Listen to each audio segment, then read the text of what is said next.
All right, everybody, it's Andreas Hale, senior writer of the Sporting News, and I'm here with L.A. Knight. We're just a few days away from Money in the Bank, and there's so much to talk about because I followed your career for so long, but I want to start with who the hell was Max Dupree to you? Who?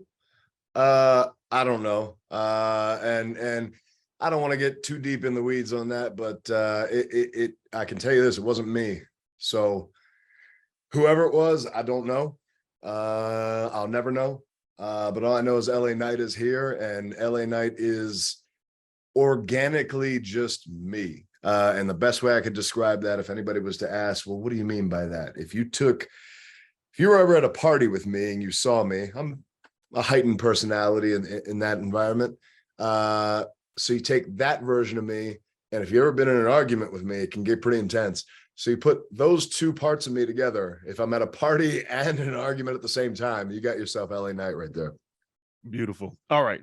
So from that, the reason why I asked that question is because, and we'll get into a lot more, when we talk about people believing in you believing in yourself, and you getting over organically is what has happened here. You went from somebody who a lot of people on Twitter believed in, a lot of fans believed in, and was curious where your career was going, to heading into Money in the Bank as now the odds-on favorite to win Money in the Bank. According to the sportsbook, you are now the odds-on favorite. When it comes to believing in yourself and not being deterred by what's going on backstage, and then staying the course, you've had a career of ups and downs. Like, how was it the war of attrition with yourself to know that you would eventually end up where you're supposed to be? By the way, does the sports book still have me as the favorite? Did Logan Paul change anything? Did that upset anything? Logan Paul is right behind you. You're a 2-1 favorite, and I believe he's now a plus 125. So you are the favorite, even with him involved. Oh, what do you know? Surprise, surprise, all in your eyes. So look, for years and years, it's just basically, it's kind of gone like this. You got your peaks and your valleys, but the whole time it's just been an upward trajectory.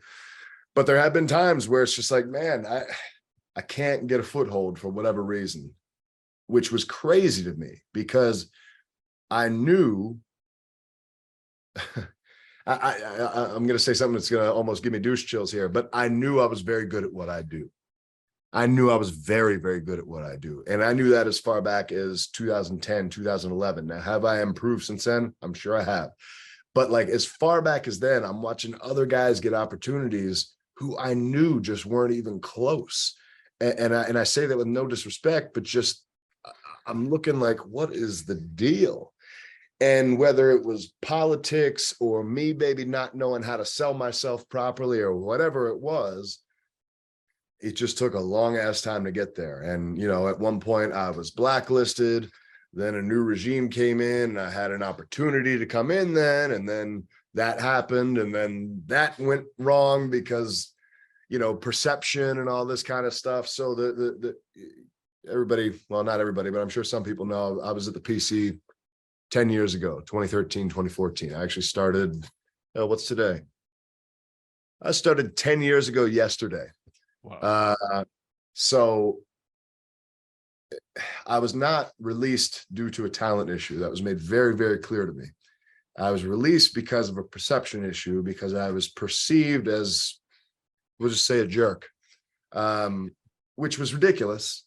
There was an issue with me and the head coach at the time, and we just bumped heads. And I'm not, maybe I'm too proud of a man. I don't know, but like, if I'm getting messed with, I'm gonna push back. And that didn't go well. So I ended up getting pushed out. And I was told, you know, there's a perception, and for that perception to go away, you need to go away for a little bit. We think you're immensely talented, but for right now, we just need to, you know, whatever. So maybe in 6 months, 9 months, a year, whatever. And true to that, a year later, I was then talking to them about coming back. But the issue was I was making more money where I was now at the time than they were offering me to come back. Now there's a game here to where I was paying me great money, but I was close to the ceiling there. I was getting offered way less over here, but the ceiling is way higher on this one, but I wasn't ready to take that bet yet because I'd been broke for 10 years all through my 20s. Like, I mean, flat ass broke, like didn't have a bank account for most of that time, like didn't have a car for some of that time, like was getting eviction notices for a lot of that time. So like that kind of stuff sits there and I'm like, all right, they're giving me great money here. I'm going to take this for at least a couple years. And so we kind of went back and forth for a couple years. I'm expecting I'm going to get more money from this offer. No. So I stay. And so eventually when the time was right, I felt like I was pretty comfortable in a financial situation. It was, all right, well, now I can take that bet on myself, take less money for now on the bet, knowing that, hey, I can have myself set up financially much better in the future when things work out. So eventually I made the move and here we are. WWE 2K23. I know you've been involved with the mocap for the game for a while now, and the game I haven't done it since now January 2021, but I'm pretty sure they're still using a lot of my movements for a lot of the stuff. You are ranked 81. How low is that to LA Knight? So let me be objective here. I stay in touch with the director there, and he was saying how a lot of these are ramped up too much. I don't know. I mean, when I hear 81, I'm like, it sounds low. And I kind of, nudged him about it and was like, this is ridiculous. What is this? But he was saying, everybody's complaining. And so we ended up having to bump everybody up to this, whatever. He was like, really, it should be, there's a lot of people who should be lower. Now he wasn't saying me in particular, but if I was 81 in 2022 or 2K22, and now I'm still the same in 2K23, how's that making a damn sense? But anyway, at the same time, I understand his struggle because it's just like, all right, you got all these different forces pushing at you for the ratings and all that stuff. But I don't know. I don't put too much stock in it. I don't even play the game that much. Literally, I have an old dusty PlayStation 4 sitting around that I have just so that they can send me the games and I can I've maybe fired the game up a couple times just to kind of see, I guess, everything in there and just be like, oh, hey, that's cool. I'm finally in the game now after all these years of doing everybody else's motions. Now I'm in it. And to kind of see some of the motions that I did do. Cause like I go back and I see like the R-Truth entrance and I'm like, man, I killed that. So, stuff like that's kind of cool. But otherwise, like, I never allow I don't know why. Maybe I should just allow myself to have a hobby, but I never just let myself just sit and play a game for too long. I don't want to get too deep in the backstage politics, obviously, but who back there believed in you? And obviously, the reverting back to LA Knight is something that has to happen in the backstage. And I know there's something that you wanted to do, but who is your biggest advocates backstage for you to really blossom and be who you are? I honestly don't know, because I don't really get into any, like, I don't know. Sometimes you think, and then you don't, and then I don't know. I mean, obviously, Triple H, and I probably owe Triple H a lot at this point. Just because, I mean, it probably wouldn't have made that transition without him. So I guess I'd have to say him. But I don't know beyond that, because I kind of just show up and do my thing and leave. You've been doing your thing. Obviously, you're getting over organically in a way that people are saying, finally, this is what we've been waiting for. You entered the feud with Bray Wyatt, and there were some people that were curious how this thing was going to turn out. Now, obviously, you didn't win the feud, but you came out like roses. How much does that speak to how many people are behind you or backing you no matter what you do? That tells me I won the feud. I don't know. I mean, that was kind of cool because that put me on the map. They gave me a lot of time to kind of go out there, do my thing, talk some trash, and get myself acquainted to an audience that maybe had never seen me before and had never gotten a chance. And then they're like, oh, well, I don't like this guy. And then eventually it was like, maybe I do like this guy. I don't know. So yeah, I mean, just having that opportunity to go and do that. And then of course, being involved with Mountain Dew, maybe some people are like, oh, it's not the optimal thing. It was pretty damn optimal for me, because it was a great platform to be on. Every time I turned on YouTube, you had those Mountain Dew ads where I'm talking all kinds of trash on Bray Wyatt. So I don't know. That was pretty big.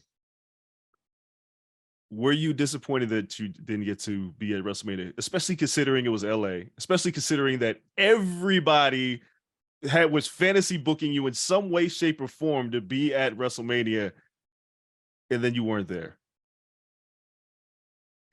You know, I can let the LA audience speak for me, because I think the night before on SmackDown, they were pretty vocal about what they wanted. So I don't know.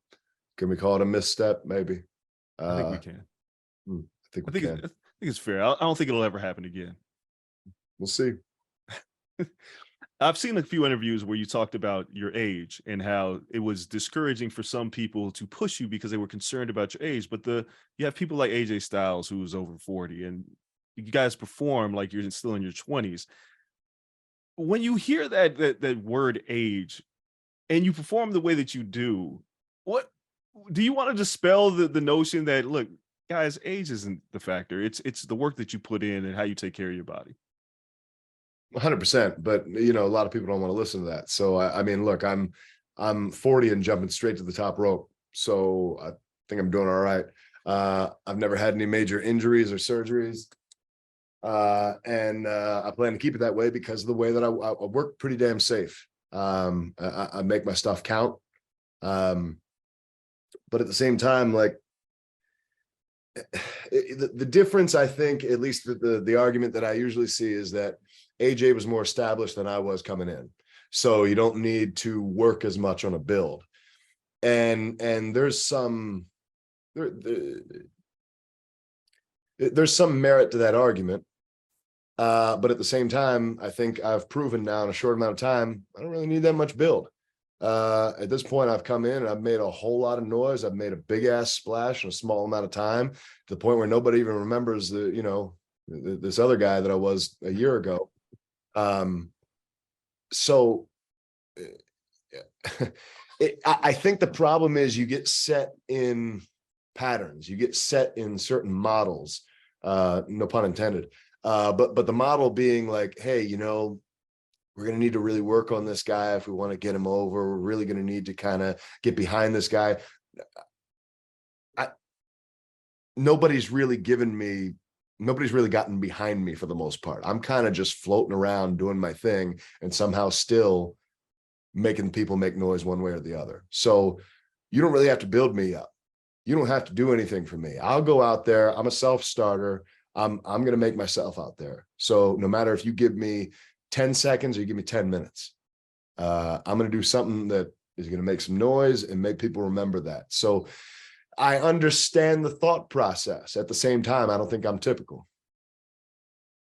If you've got this question a million times, but I have to ask it. The genesis of where did this come from? When did you realize, oh, this works?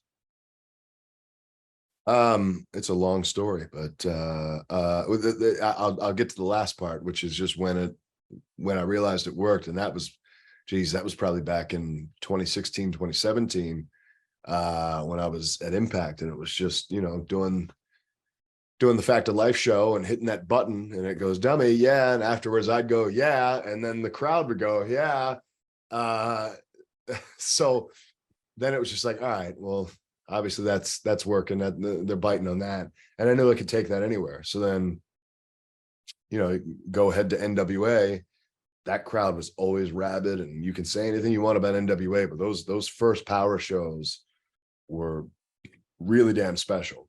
And that was an awesome time. And that crowd was like legit. And they were very passionate about everything, and they were on top of everything. So just having all of that experience and then rolling into WWE and NXT, I mean, for me, it was just, all right, well, I don't really need to change much. Obviously, you need a little bit of evolution as things progress, but from there, it's just like, I'm going to keep doing what I'm doing because it's been working. It'll continue to work. And if it doesn't, I know how to adapt, and I'll adapt from there.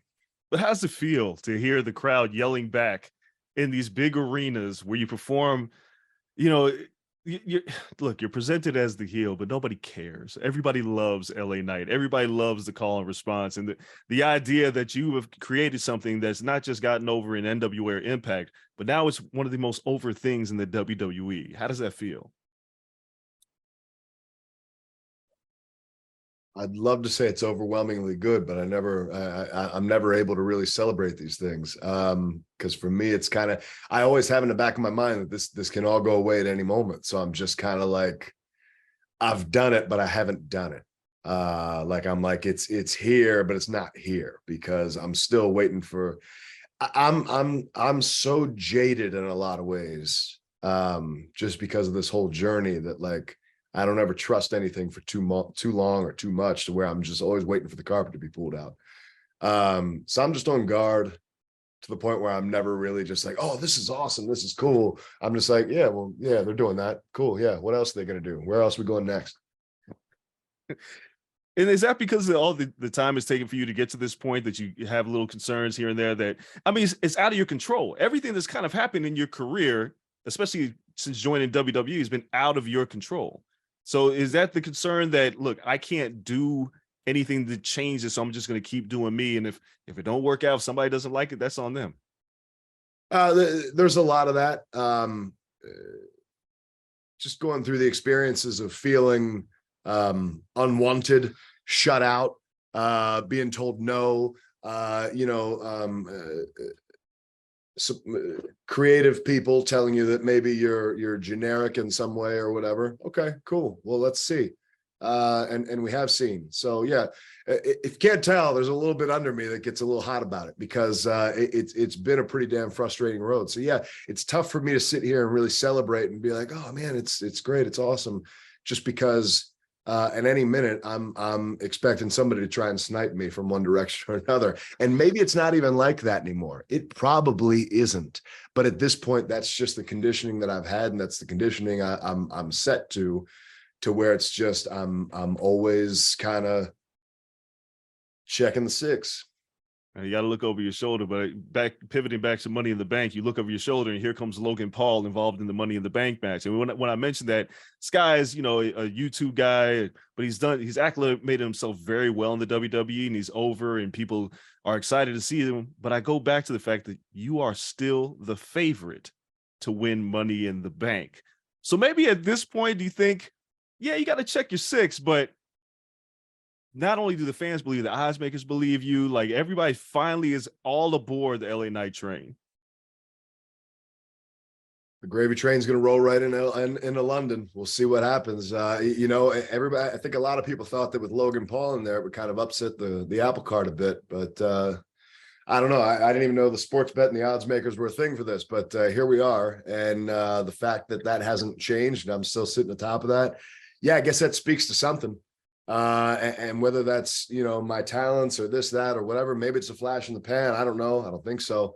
Because I think I am just something different from everybody who's in there. And whether people want to recognize that or not, I think a lot of people have. And that's why I'm sitting at the top of that. Last question. You win Money in the Bank. We're just going to assume that you won it. Who do you go after and why?